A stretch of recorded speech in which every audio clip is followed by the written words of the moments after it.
오늘 우리에게 주시는 하나님의 말씀은 마태복음 4장 17절에서 22절 말씀입니다. 이때부터 예수께서 비로소 전파하여 이르시되 회개하라 천국이 가까이 왔느니라 하시더라.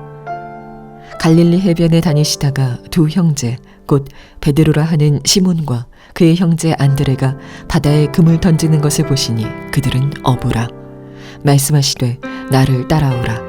내가 너희를 사람을 낚는 어부가 되게 하리라 하시니 그들이 곧 그물을 버려두고 예수를 따르니라. 거기서 더 가시다가 다른 두 형제 곧 세베대의 아들 야고보와 그의 형제 요한이 그의 아버지 세베대와 함께 배에서 금을 깁는 것을 보시고 부르시니 그들이 곧 배와 아버지를 버려두고 예수를 따르니라. 아멘. 하나님의 말씀입니다. 제게는 꽤나 오랜 시간 동안 마음을 찌르는 어떤 문제가 있었습니다. 그런데 하나님께서 그 문제를 가지고서 제 마음의 문을 수도 없이 두드리셨지만 저는 그 문제를 외면하곤 하였습니다. 그런데 이번 설교자로 제가 선택이 되었을 때 하나님께서 그 문제를 집중적으로 다루시겠구나 하는 것을 제가 깨닫게 되었습니다. 올 것이 왔구나 이런 생각을 하게 된 것이죠. 이 문제를 짚고 넘어가지 않고 그냥 다른 말씀 본문들을 찾아서 그래서 말씀을 전할까 하는 생각도 해보았습니다. 그러나 주님께서는 이 문제를 꼭 너가 짚고 넘어가야 된다. 그리고 이 문제가 우리 삶의 인생 가운데에서 가장 중요한 문제라는 것을 깨닫게 하셨습니다. 어제까지도 정말 마음 가운데 큰 고민이 있었습니다. 그래서 주님과 한참을 씨름했습니다. 그러나 이 문제를 해결하는 길만이 우리 모두가 사는 길이라는 것을 오늘 이 시간에 전하고자 합니다. 얼마 전에 당신은 하나님을 오해하고 있습니다 라는 책을 읽었습니다. 이 책은 유석경 전도사님이라는 분이 쓰셨는데요, 이 전도사님께서는 말기암에 걸리셔서 시한부 인생을 판정받고 나서 그 암 치료를 하는 것이 아니라 복음을 전하는 인생을 사시다가 인생을 마감하셨습니다. 그런데 그 책 가운데 제 마음 가운데 엄청 찔림이 되는 내용이 있었습니다. 그 내용은 여러분도 잘 아시고 계신 내용인데 성경에 나오는 내용입니다. 한 청년이 예수님을 찾아왔습니다. 그리고 그 청년이 예수님께 이렇게 물어보았습니다.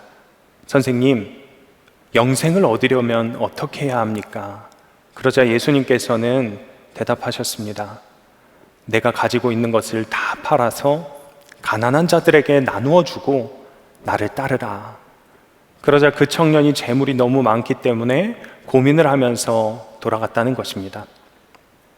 제가 금요 성령 집회를 어느 날 드리고 있는데 목적 헌금 영상을 보던 도중에 주목자 목적 헌금이 나올 때였습니다. 그때 제가 문득 그런 마음이 들었습니다. 내가 지금 뭐 하고 있는 것이지? 만약 내가 시한부 인생이라면, 내 삶이 오늘로 마감하는 것이라면 내가 저들에게 내 지갑에 있는 모든 것을 줄 텐데, 그런 생각을 했습니다. 제 마음을 오랜 시간 찌르고 있던 문제는 아무도 모르는 비상금이었습니다. 정말 아무도 모르는 비상금, 저희 아내조차도 모르는 비상금이었어요. 이 비상금은 꽤나 오래된 비상금이었습니다. 그런데 주님께서는 그 비상금을 제가 빛 가운데로 드러내기를 원하셨습니다. 저는 그렇게 생각했어요. 이 비상금을 가지고서 우리 가정 가운데 무슨 일이 생기면 써야지. 또 그 비상금 통장을 볼 때마다 제 마음은 풍성해졌고 제 마음을 빼앗겼습니다. 그런데 주님께서는 그 생각에서 제가 완전히 돌이키기를 원하셨어요. 회개하고 새로운 인생을 살기를 원하셨습니다. 존 웨슬리가 말했듯이, 승훈아, 너의 돈지갑이 회개하기 전에는 너가 정말로 회개한 게 아니다. 이 말씀을 몇 번이나 하셨는지 모릅니다. 그러고 보니 저는 단 한 번도 돈에 관한 탐욕이나 욕심에 관해서는 정말 주님께 처절하게 회개한 적이 없었습니다. 저는 주님을 따라 산다고 살았지만, 주님께로 간다고 했지만, 적어도 돈에 있어서만큼은 주님, 이것은 제 것입니다. 현실이 다 그런 것이에요. 우리 인생이 다 그런 것이에요. 그렇게 말하고 산 것과 다름이 없었습니다. 하지만 주님께서는 저에게 끈질기도록 그 문제에 대해서 물어오셨고, 저는 결국 주님께 항복하고 말았습니다.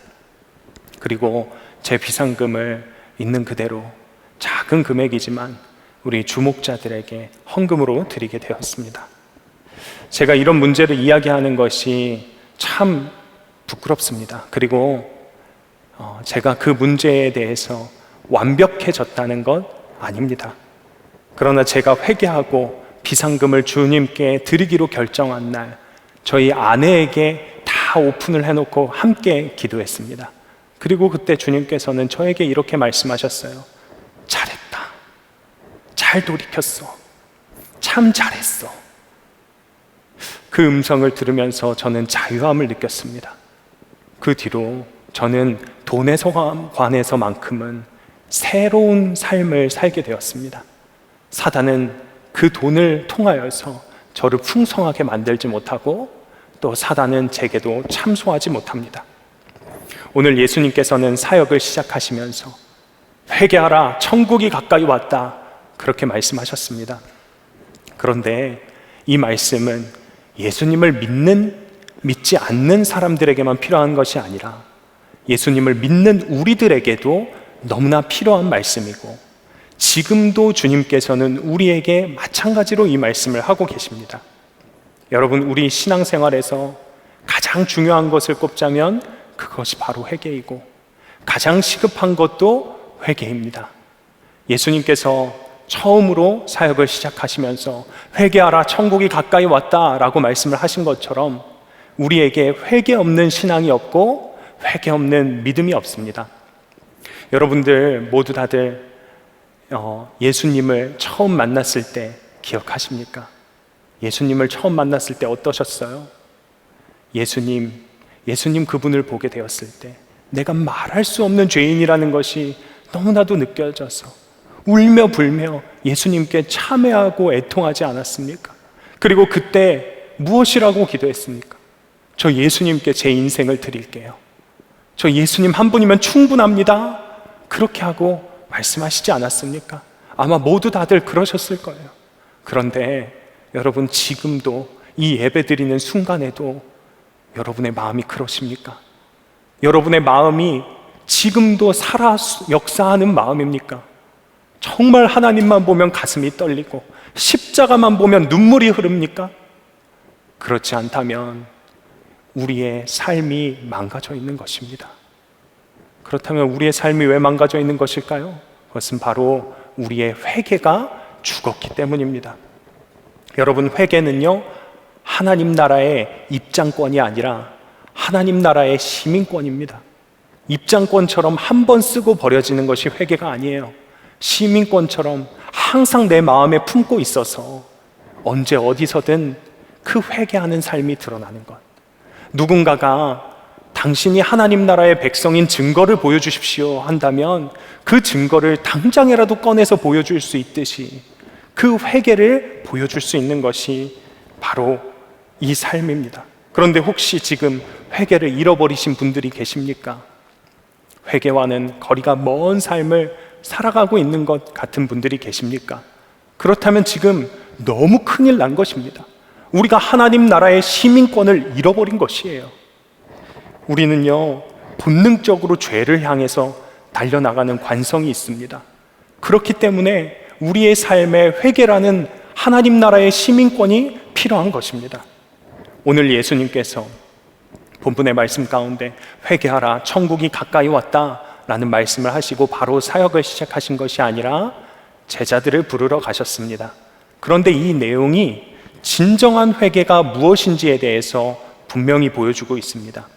예수님께서 갈릴리 해변을 걸으실 때에 베드로와 안드레를 만나셨습니다. 그리고 그들에게 주님께서는 나를 따라오너라, 내가 너희를 사람을 낚는 어부가 되게 하겠다, 그렇게 말씀하시자 두 형제는 자신의 그물을 버려두고 예수님을 쫓았습니다. 그런 뒤에 다시 해변가를 걸어가실 때에 야고보와 요한을 만나시고 그들도 마찬가지로 부르셨습니다. 그러자 그들도 자신의 배와 아버지를 다 버려두고 예수님을 쫓았습니다. 그들은 자신이 들고 있던 그물을 다 내려놓고 예수님을 쫓았습니다. 아버지에게 아버지 제가 언제 돌아올 것인데 기다려주세요 이야기를 하고서 쫓은 것이 아닙니다. 배와 그물을 다 버려두고 따른 것이죠. 물고기를 낚는 어부의 인생에서 이제는 오직 예수 그리스도만 쫓아가는 예수님만을 따르는 제자의 인생으로 완전히 탈바꿈을 한 것입니다. 180도 다른 인생을 살아가게 된 것입니다. 그런데 여러분, 이게 회개입니다. 진정한 회개는 그냥 기도만 하는 회개가 아니라 우리의 삶이 변화되는 것입니다. 이 세상의 모든 것을 내려놓고 따르는 회개입니다. 왜 내려놓고 따라야 합니까? 그물을 들고서는 제자가 될 수 없기 때문이에요. 여러분, 어떤 사람이 그물을 들고 있다고 생각해 봅시다. 그 사람이 제자 같나요? 아니면 어부 같나요? 그 사람은 어부로 보일 뿐입니다. 그물을 들고 있는 사람의 마음은 온통 그물에 가 있는 것입니다. 여러분, 여러분이 들고 있는 그물은 무엇입니까? 여러분이 가장 소중하게 여기고 가장 귀하게 여기는 것이 무엇입니까? 여러분의 손에 예수님의 손이 아니라 그물이 들려 있다면, 여러분이 가장 사랑하는 그것이 들려 있다면 우리는 아직 회개의 인생을 살고 있는 것이 아닙니다. 처음 회개를 잃어버리게 된 것이죠. 제가 신방을 하면서 감동을 받았던 기억이 있는데요. 어느 날은 한 권사님의 사업장에 신방을 가게 되었습니다. 그런데 사업장 신방을 가기 전에 제가 이 권사님의 사업장에 번창을 위해서, 그리고 축복을 위해서 제가 기도도 준비하고 말씀도 준비해서 권사님을 만났죠. 그런데 권사님 예배 드리시기 전에 저한테 이런 말씀을 하시더라고요. 목사님, 제 인생과 그리고 제 가족들 모두 다 하나님께 맡겼습니다. 그러니 이 사업장도 그저 하나님께 맡겼습니다. 권사님에게 있어서는 그 사업장의 번창이 제 1순위 기도 제목 아니었습니다. 이전까지는 내 욕심을 따라서 살았다면 그것 아니고 이제 주님께 다 맡긴 삶, 주님만 따라가는 삶, 여러분, 이런 삶이 회개하는 삶입니다. 사도 바울도 예수님을 만나기 전까지 자기 자신을 감싸고 있었던 모든 것들, 자신의 재물, 학력, 그런 모든 것들을 다 배설물이라고 이야기했습니다. 진짜 회개는 어제 잘못했던 거, 오늘 잘못했던 거, 이번 주에 잘못했던 거 하나하나씩 내 입술로 고하면서 잘못했습니다, 죄송합니다, 그렇게 말하는 것이 회개가 아니라 내 삶이 180도 바뀌어서 이전까지는 세상의 것을 쫓아가고 있었다면 이제는 완전 다른 사람이 된 것처럼 새로 태어나는 것, 그것이 바로 회개입니다. 마틴 루터의 95개조 반박문의 가장 첫머리는 이렇게 시작합니다. 우리 주 예수 그리스도께서 회개하라 하셨을 때 이는 믿는 자의 삶 전체가 회개하는 삶이어야 함을 말씀하신 것이다. 우리는 믿음에 행함이 따른다는 것을 수도 없이 들었습니다. 그것처럼 마찬가지로 회개도 회개 기도로 시작하여서 회개하는 삶까지가 회개입니다. 우리가 생각할 때 죄는 그저 윤리적인 거나 도덕적인 잘못을 저지르는 것이라고 생각합니다. 그런데 죄의 본질은 방향성이에요. 방향성이 달라지면 다 달라지게 돼 있는 것이죠. 우리의 죄를 자복하고 참회하는 일이 물론 회개의 시작인 것은 맞지만 그것은 시작일 뿐이고, 우리가 진짜 하는 회개는 우리의 삶의 상황과 여건들에서, 우리의 삶의 영역들에서, 모든 순간에서 우리가 주님을 바라보는 삶으로 돌이키는 것입니다. 우리의 삶에 관성이 있어서요, 죄를 향해서 달려나간다고 말씀드렸지요. 그래서 우리가 이토록 하나님 앞에 돌이켜 서는 일이 계속적으로 필요하다는 것입니다. 마틴 로이드 존스 목사님께서는 이렇게 강력하게 말씀을 하셨습니다. 삶의 회개의 특징이 나타나지 않는다면 그리스도인이라는 이름표를 떼어버리는 것이 낫습니다. 결혼을 하기 전에 저희 아내와 연애를 할 때 제가 아내에게 그런 이야기를 많이 했습니다. 우리가 결혼을 하면 혹시 우리는 동굴에 가서 살아야 될지도 모르고 원두막에다가 천막 치고 살아야 될지도 모른다. 이게 무슨 이야기인가 하면 목회자인 나랑 결혼하면 정말 가시밭길을 걸을 수도 있다는 이야기를 돌려서 이야기를 한 것이죠. 그런데 놀라운 것이 저희 아내가 저랑 결혼을 해 주었다는 것이에요. 너무 감사한 일이죠. 얼마나 믿음이 좋은 것입니까? 그런데 그렇게 결혼을 하고서 어느 한 날은 이야기를 나누다가 그 이야기를 나누게 되었습니다. 그런데 한참을 이야기하다가 갑자기 이렇게 이야기를 하는 거예요. 당신 그때 그렇게 말로는 동굴에 가서 산다, 원두막에 가서 산다 이야기를 했지만 실제로 보기에는 그런 데 가서 못 살 사람처럼 보였다는 것입니다. 그런 데 가서 안 살 사람처럼 보였다는 거예요. 제 마음 가운데 얼마나 실망감이 밀려오든지요. 그런데 그것은 아내를 향한 실망감은 아니었고요, 제 자신을 향한 실망감이었습니다. 나의 실체가 그런 것이었구나. 내가 그런 사람으로 보였구나. 여러분, 우리가 아무리 수도 없이 회개를 하고 울며 불며 하나님께 회개를 하고 또 내 가슴팍에다가도 나는 회개한 사람입니다, 내 머리에도 나는 회개한 사람입니다, 그렇게 써붙이고 다녀도요, 우리의 삶이 변하지 않으면 회개 안 한 사람입니다. 여러분, 그리스도인이 된 다음에 여러분의 삶에는 어떤 변화가 있었습니까? 어떤 부분들에서 부딪힘이 있었습니까? 여러분에게는 변화가 일어나는 중에 있습니까? 우리가 진정한 회개를 하게 될 때 예수님의 제자들이 어부에서 제자의 인생으로 파격적으로 변한 것처럼 우리의 인생도 파격적으로 변화된다는 것입니다. 우리의 삶이 손바닥 뒤집듯이 완전한 방향 전환이 일어난다는 것입니다. 그런데 그런 모습들이 일어나고 있지 않다면 그것은 너무나 큰 일이 난 것입니다. 이처럼 회개하는 일은 입술의 고백을 통해서만 하는 일이 아니고 삶에서 드러나는 것이기 때문에 이 회개가 우리에게 너무나 거북한 일로 다가옵니다. 어떤 사람은 회개하기 위해서 자신의 이익을 포기해야 될지 모르고 어떤 사람은 회개하기 위해서 자신의 생업을 버려야 될지 모릅니다. 제자들이 그랬던 것처럼요. 그렇기 때문에 이 일이 너무 거북하게 느껴져요. 그런데 이것은 사실 회개의 기쁨을 진정으로 알지 못해서입니다. 우리가 회개하게 될 때에 우리가 모든 것을 다 잃어도 한 가지 얻게 되는 것이 있으니 그것이 바로 예수 그리스도이십니다. 우리가 예수 그리스도를 얻는다는 것은요, 생명을 얻는다는 것이에요. 예수 그리스도를 얻는다는 것은 전부를 얻는다는 것입니다. 천국은 마치 밭의 감추인 보화와 같으니 사람이 이를 발견한 후에 돌아가서 자신의 소유를 다 팔아서 그 밭을 산다고 이야기했습니다. 여러분, 우리의 회개는요, 천국을 살아가게 하는 회개입니다. 우리가 회개할 때, 우리가 몸의 방향을 돌이킬 때 바로 그 앞에 서 계시는 주님을 만나게 되는 것입니다. 여러분, 그래서 예수님께서는 회개하라, 천국이 가까이 왔느니라 말씀하고 계시는 것입니다. 영원한 멸망 가운데로 가던 발걸음 이제 그만 멈추고 나에게 오거라, 나에게 오거라 이렇게 말씀을 하시는 것이에요. 그런데 그 삶을 잃어버렸다면 여러분, 지금 당장 회개하는 삶을 살아가야 되는 것입니다. 우리가 예수님과 동행하는 삶에 대해서 몇 번이고 이야기를 들었습니다. 수도 없이 이야기를 들었습니다. 그런데 예수님과 동행하는 삶의 실체는 바로 회개에 있습니다. 우리가 몸의 방향을 완전히 돌이키는 것, 진정한 회개가 일어나는 삶이 바로 예수님과 동행하는 삶입니다. 그런데 여러분, 왜 지금 돌이키라고 주님께서는 그렇게 말씀하실까요?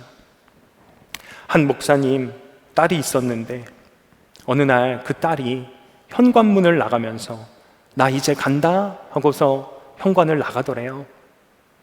근데 그 딸이 어디 가는지도 모르겠고 그냥 나가버렸으니까 그 뒤로 갑자기 그 마음 가운데 이 딸을 다시는 못 볼 것 같다라는 생각을 했답니다. 사랑한다는 말을 한 번이라도 더 할 걸, 한 번이라도 더 안아줄 걸, 이런 생각을 하고 있는데 갑자기 아내가 방에서 나오더니만 또 자신의 짐을 주섬주섬 다 싸더래요. 그러더니만 방을 나가려고 하는 거예요, 집을.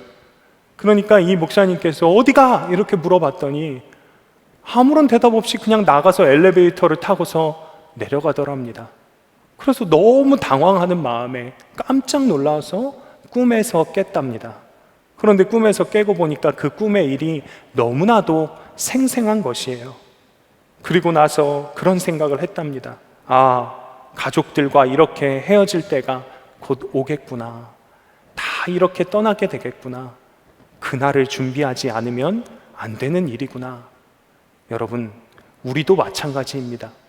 우리도 언젠가는 다 떠나고 다 헤어지게 됩니다. 데살로니가전서 5장 1절에서 2절은 형제들아, 때와 시기에 관하여는 너희에게 쓸 것이 없음은 주의 날이 밤에 도둑같이 이를 줄을 너희 자신이 자세히 알기 때문이라 라고 말씀하셨습니다. 여러분, 지금 만약 내 마음을 찌르는 문제가 이 예배 가운데 생각나셨습니까?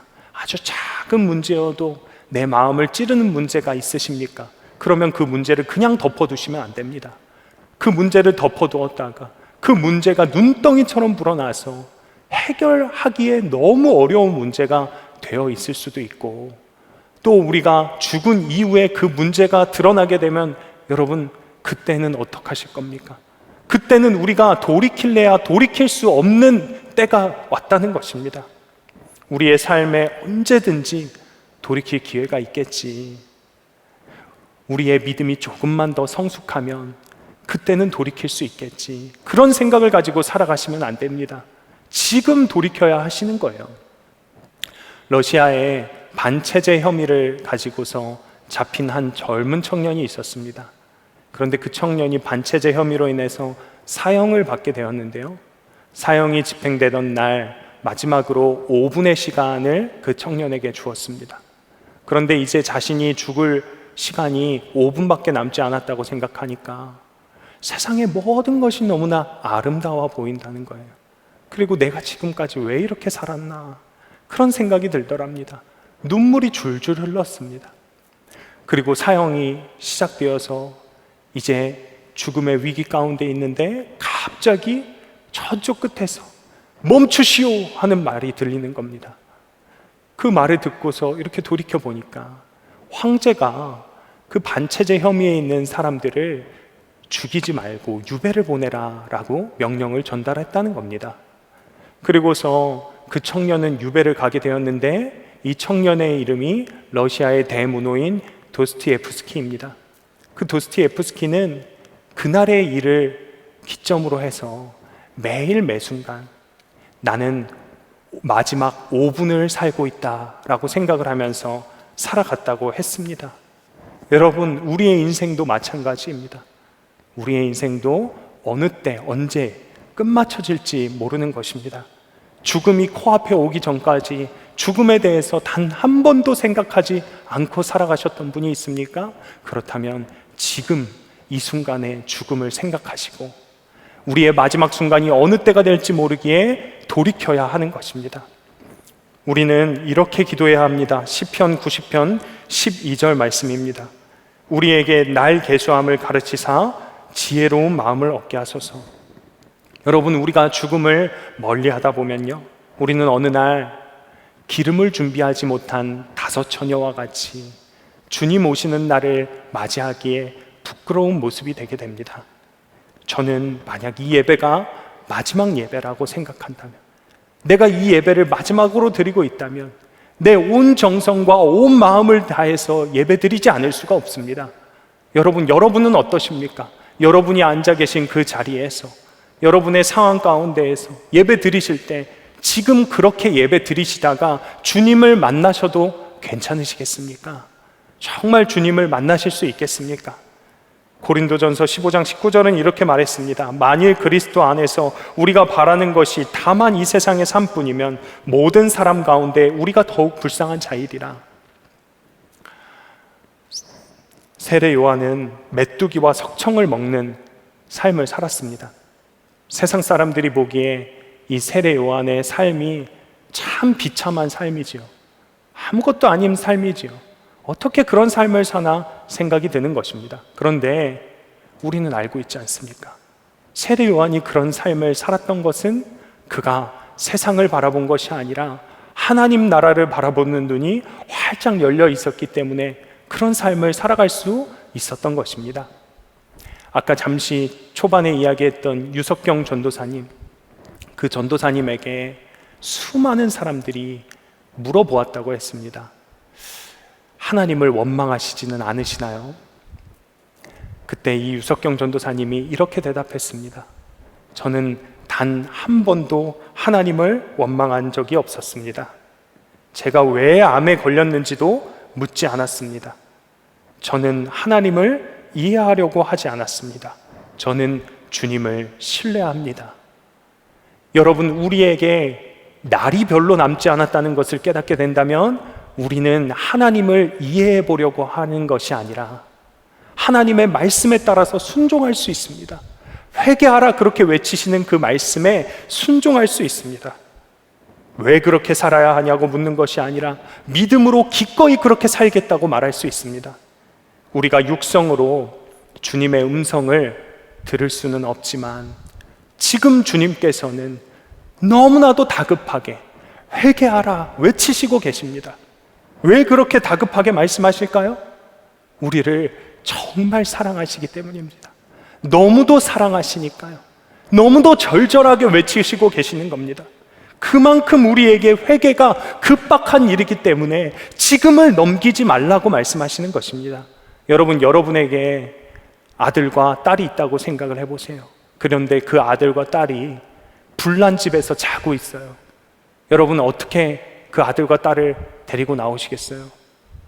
저는 제 아들이 들어가 있다면 당장 뛰어 들어가서 당장 나와, 빨리 나와, 지금 나와, 안 나오면 죽어, 이렇게 말할 것 아닙니까? 그런데 그 아들이 된 우리는 그렇게 이야기하고 있는 거예요. 제가 왜 나가야 합니까? 도대체 무슨 일입니까? 저는 이해가 가지 않습니다. 저를 좀 이해시켜 보십시오. 그렇게 말하고 있는 것입니다. 그러니 주님의 마음이 얼마나 다급하고 얼마나 애절합니까? 회개하라, 회개하라, 지금 회개하라, 그렇게 말씀을 하시고 계신 것입니다. 여러분, 지금 이 순간을 절대 그냥 넘기시면 안 됩니다. 어느 때가 우리의 마지막 때인지 모릅니다.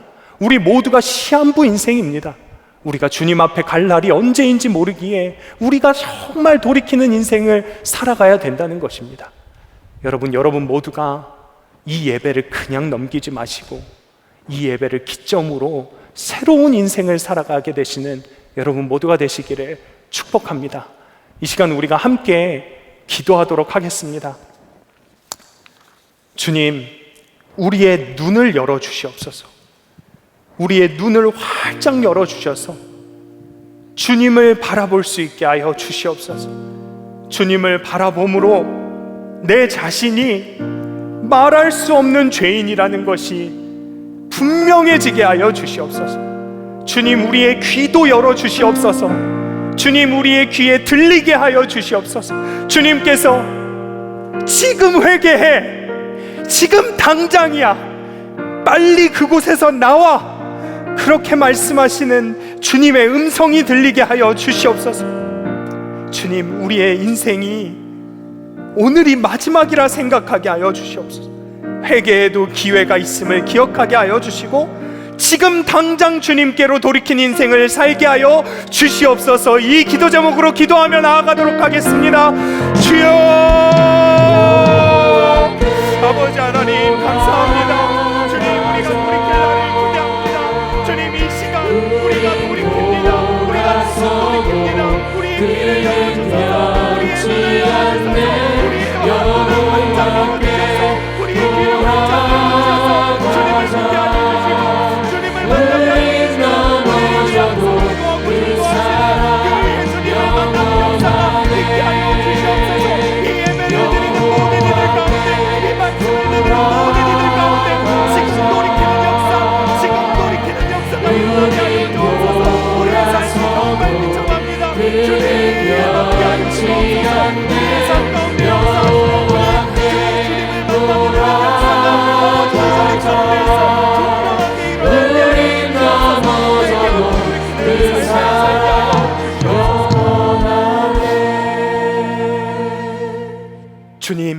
시간에 우리의 눈을 활짝 열어주시옵소서. 우리의 눈을 활짝 열어주셔서 아버지 하나님을 우리가 보게 하여 주시옵소서. 주님을 볼 때 우리가 말할 수 없는 죄, 우리가 구원받지 못할 만한 그런 죄인임이 너무 분명해지게 하여 주시고, 지금도 우리의 귓가에서 지금 회개해, 당장 회개해, 그렇게 말씀하시는 주님의 음성을 선명하게 듣게 하여 주시옵소서. 우리가 회개할 때 우리 바로 앞에서 우리를 맞이해 주시고 우리를 감싸 주시고 우리를 만나 주시는 그 주님을 만나고 그 주님의 손만을 꼭 붙잡고 살아가는 인생이 되게 하여 주시옵소서. 주님, 우리나라와 민족이 완전히 주님 앞에 돌아서는 민족이 되기를 원합니다. 하나님을 경외하는 나라가 되게 하여 주시고 하나님이 기뻐하시는 나라가 되게 하여 주시옵소서. 지금 저 북녘 땅에 정말 자신의 믿음을 지키기 위해서 끝까지 믿음을 지키고 있는 지하 교인들에게 담대한 마음을 부어주시고, 또 우리가 통일이 될 때까지 끝까지 그 믿음을 지킬 수 있도록 주님 축복하여 주시옵소서. 김정욱 목사님, 김국기 목사님, 최춘길 선교사님, 장문석 집사님이 석방되는 놀라운 역사가 일어나게 하여 주시옵소서. 오늘 이 시간에도 자신의 마음을 들여서 정성을 담아서 하나님 앞에 예물을 올려드린 손길이 있습니다. 그 예물을 기쁘게 흠양하여 주시고 그 예물을 드린 손길이 날마다 베풀고 나누어도 남음이 있는 손길이 되게 하여 주시고 그 손길을 통하여서 수많은 사람들의 생명을 살리는 역사를 이루는 손길이 되게 하여 주시옵소서. 감사드리며 우리 구주 예수 그리스도의 이름으로 기도드렸습니다. 아멘. 우리 이 시간 다 함께 일어나서 각자의 자리에서 여호와께 돌아가자 함께 찬양하도록 하겠습니다.